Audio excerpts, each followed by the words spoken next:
Malakas na pag-ulan na dinagdagan pa ng magnitude 5.8 na lindol na naging epicenter pa ang bayan ng Mamburao Occidental, Mindoro, pero sa kabila ng doble kalamidad na naranasan ng pamahalaang bayan ngayong araw, ginawa lahat ng pamahalaang lokal ang lahat ng makakaya nito para tugunan ang kaligtasan ng bawat Mambureño.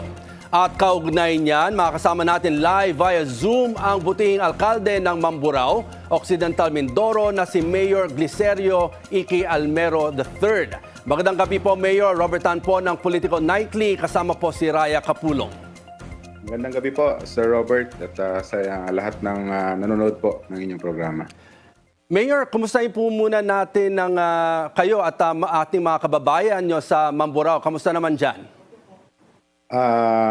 Kasalukuyan pong medyo umuulan-ulan din, pero kanina medyo tumila po.